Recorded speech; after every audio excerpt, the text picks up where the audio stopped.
একজন একটা লেখা লিখেছে যে বাংলাদেশের মধ্যে যে মেয়েরা বাপ ভাইয়ের সামনে গেঞ্জি পরে থাকে ওরা হলো রুচিহীন। খুব কোনে কিন্তু করা কথা না, হালকা একটা কথা, যে বাপ ভাইয়ের সামনে যারা গেঞ্জি গায়ে দিয়ে থাকে, যে মেয়েরা উপরে আর কিছু নাই খালি গেঞ্জি, ওরা রুচিহীন। ওরে পারলে বাংলাদেশের নারীবাদীরা ধৈর্য খায়া ফেলা, এরকম এক অবস্থা। মানে মৌচাকে যেন ঢিল ছুঁড়েছে। মৌচাকে ভুল বললাম, বল্লার বাসা, বল্লা বলে না কি বলে, ওই যে কামরা যেগুলো আর কি, যে বল্লার বাসায় ঢিল ছুঁড়েছে। সবাই মিলে এখন তারা নিয়ে প্রশ্ন তুলেছে, তোর চোখ খারাপ, তোর মন খারাপ, তুই তোর মা বোনরে খারাপ নজরে দেখোস, না হলে তোর মনে এটা আসলো কিভাবে? এখন সে গেঞ্জি গায়ে দিল না শার্ট গায়ে দিল? আরে ভাই তো তারে দেখবে বোনের নজরে, বাপ তো তারে দেখবে মেয়ের নজরে, তার ভেতরে অন্য চিন্তা আসবে কিভাবে? নাউযুবিল্লাহি মিন যালিক। তো জামানা হয়েছে এমন, আপনি যদি উপদেশ দেন উল্টা আপনার নিয়ে প্রশ্ন তুলবে, বলবেন ভাবি আমি তোমার থেকে পরিপূর্ণ পর্দা করব। মহব্বতের জায়গায় মহব্বত, হকের জায়গায় হক, কিন্তু দিনের জায়গায় দিন, শরীয়তের জায়গায় শরীয়ত।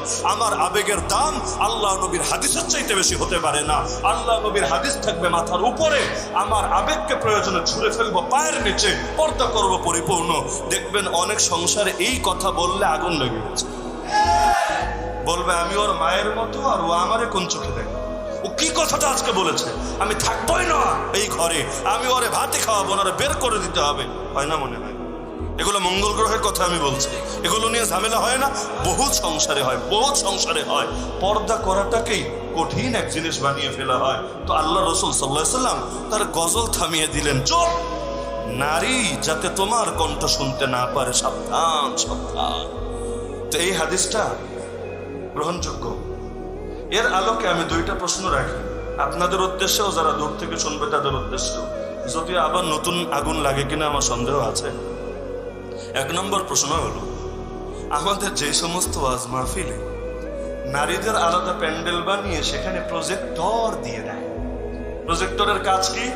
যেই হুজুর এসে বয়ান করবেন, হুজুরের চেহারা, নুরানি মোবারক চেহারা, সেটা দেখা যাবে সেই প্রজেক্টরে, এবং নারীরা চেহারা মোবারক দেখে হেদায়েত পেয়ে এক লাফে আসমানে উঠে যাবে। চেহারা না দেখে খালি মাইকে বয়ান শুনলে হেদায়েত আসবে না, চেহারা দেখাতে হবে। এরকম মাহফিল মনে হয় না? প্রজেক্টর লাগায় না অনেক মাহফিলে? লাগায়, বহুত মাহফিলে। আরে শুধু অন্য দলের মাহফিল তা না, আমাদের আকীদার বহুত লোকও দেখবেন এই আকামটা করে, মাহফিল প্রজেক্টর লাগায়। অথচ প্রজেক্টর যখন লাগাচ্ছে, কথা শোনার দরকার, বুঝলাম, কথা শুনলে তার দ্বীনের বুঝ আসবে, তার হেদায়েত আসবে, এবং আল্লাহ চাইলে সে তার আগের পাপের জীবন ছেড়ে তওবা করে মানুষের মতো মানুষও হয়ে যেতে পারে। চেহারা দেখার কি দরকারটা আমাকে পড়েছে বলেন? কি দরকার পড়েছে? যত বড় হুজুর হোক, কোন নারীর যদি তার চেহারা দেখে অন্তরে এই কথা শুধু আসে, আরে হুজুরটা তো হুজুরটা তো স্মার্ট, হুজুরটা তো কি উঠে ডিব্বা। আর এখন তো অনেক হুজুরের ভেতর সেই রকম কুরকুরানি আর চুলকানি। দেখা যাবে নারীদেরকে নিয়ে আর যুবকদেরকে নিয়ে তার জিন্দেগি শেষ। কিভাবে মেসেজ ড্রপ করতে হবে, কিভাবে কোথায় গিয়ে কি করতে হবে, সারা জীবনের বয়ানের সাবজেক্টই হলো এটা। মানে হইল যুবক যুবতীরা টার্গেট করা। বলবেন কি হবে? বাংলাদেশে যুব সম্প্রদায়ের মাহফিল হয় না? কি একটা দুইটা না, হাজার হাজার। তো যদি খালি যুবক যুবতী নিয়ে বয়ান দেওয়া যায়, আর প্রেমের বিষয়, যৌনতার বিষয়, এগুলো নিয়ে সবার ভেতরে একটু কারেন্ট থাকে, কম থাকার বেশি থাক, এই কারেন্ট দিয়ে যদি একটু আগুন লাগাই দেওয়া যায়, যুবকরা একটু ডাইকা নিবে, মাহফিলে একটু বরণ টরণ করবে। কারণ জানে এলেমের যে অবস্থা, কোনো মাদ্রাসায় বয়ান দেওয়া দূরের কথারে ভলান্টিয়ারও নেবে। তো এখন মাদ্রাসায় নিবে না, মসজিদে হুজুররা নিবে না, তো এখন করবেটা কি? ধান্দা তো একটা করা লাগবে, কারণ নিয়েছে এটাকে ধান্দাবাজি হিসাবে। এখন সারা জীবন পড়ে থাকে এগুলো দেখে। তো এখন এমনও আছে হুজুর মানুষ হেরায় মেকআপ করে। আপনাদের বিবারিয়াতে আছে, আমি নাম বলবো না, আগুন লাগানোর দরকার নাই, বিবারিয়াতে আছে। চেহারায় মেকআপ না করলে ভাব আসে না। যদি আসল চেহারা দেখেন আর মেকআপ করা ছবি দেখেন, আপনি চিনতে পারবেন না। সারা জীবন শুনেছেন আটা সুন্দরী ময়দা সুন্দরী, এখন দেখবেন আটা হুজুর ময়দা হুজুরও আছে, মাশাআল্লাহ। তো এখন একদিকে হলো এই ফিতনা, আর একদিকে যদি প্রজেক্টর লাগান, একটা নারীর অন্তরেও যদি ফিতনা আসে, দায়কে নেবেন। আর একটা দুঃখের কথা, এই যে নারীদের যে ওয়াজ মাহফিলের আয়োজন করা হয় না, অধিকাংশ জায়গায় আপনি খোঁজখবর নিলে দেখবেন যেই হারে বয়ান শুনে তার চাইতে বেশি গল্প গুজব চলে। বয়ান শোনে না তা না, দোয়া করে, কিন্তু দেখবেন যেই হারে বয়ান শোনে সব জায়গায় না, অধিকাংশ জায়গায় এর চাইতে বেশি গল্প চলে। আর 10টা-20টা মেয়ে এক জায়গায় জমা হলে তো কথাই নেই, প্যাডের মধ্যে যত গল্প গুজব আছে একেবারে সব এনে এখানে ছাড়তে থাকে। কোন হুজুরের কণ্ঠ কেমন, কোন হুজুরের ভঙ্গিমা কেমন, এগুলো নিয়েও চুলচেরা বিশ্লেষণ হয় না মনে হয়। আরে এদের নজর এক নজরে এমন অনেক কিছু ক্যাচ করে ফেলবে যেটা আপনি 10 নজর দিয়েও বুঝবেন না।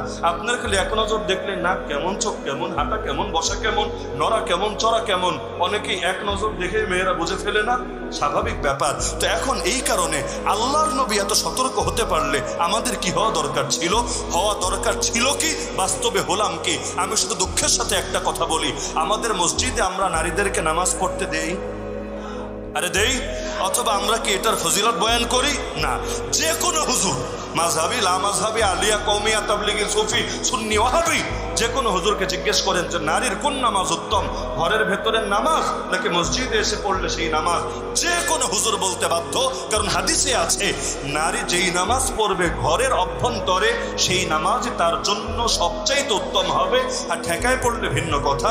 মনে করেন মেডিকেল গিয়েছে, নামাজের টাইম হয়ে গিয়েছে, তো সেখানে নারীর জন্য আলাদা রুম রেখেছে, গিয়ে নামাজ পড়ে নিচ্ছে। বাস কাউন্টারে, ট্রেন স্টেশনে, এয়ারপোর্টে, এইরকম জায়গাগুলোর কথা ভিন্ন। কিন্তু এলাকার মসজিদে আমরা তাদের নামাজ পড়ার জন্য আলাদা জায়গা রাখি? রাখেন না। কেন?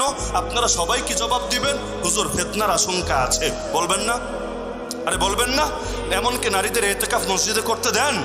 বলবেন হুজুর পুরুষরা ইতিকাফ করে আর নারীরা যদি মসজিদে ইতিকাফ করে তাইলে তো খবর আছে।